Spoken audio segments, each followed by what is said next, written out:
In the given question, gold and silver ornaments are precious, and expressions are given, and it is also given that gx means x is gold, sx means x is silver, px means x is precious.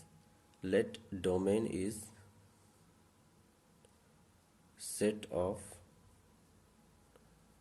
all ornaments. We can gold and silver ornaments are precious. We can write for any ornament,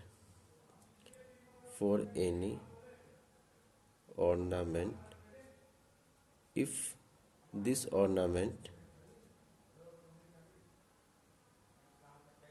is made up of either gold or silver, if this ornament is either of gold or silver, then it is precious.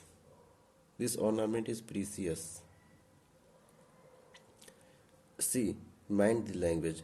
An ornament can be either of silver or gold, but not both. For example, animal can be either lion or tiger, but can't be both.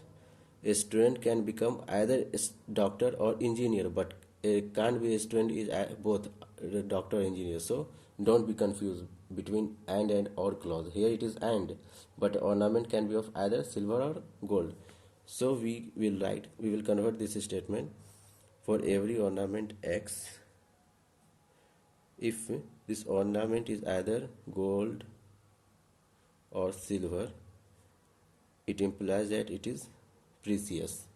If we will match, I think yes, option D is correct. Now see how other options are.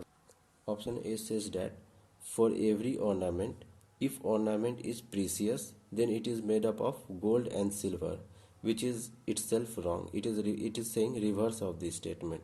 So option A is wrong. In option B, this statement is wrong. Gold for every element is gold and silver, and clause can be used because an ornament can be either of gold or silver but can't be both. Here it is false due to and. In option C, it has the same problem of and ornament can be either gold or silver, and there is also problem with there exist. Suppose that there exists an element x is equal to iron ornament. For iron ornament, this is also false, this is also false. If this statement is false, then the whole statement will become true as per the truth table of implication. So iron will be qualify for this statement. So option C is wrong, B is also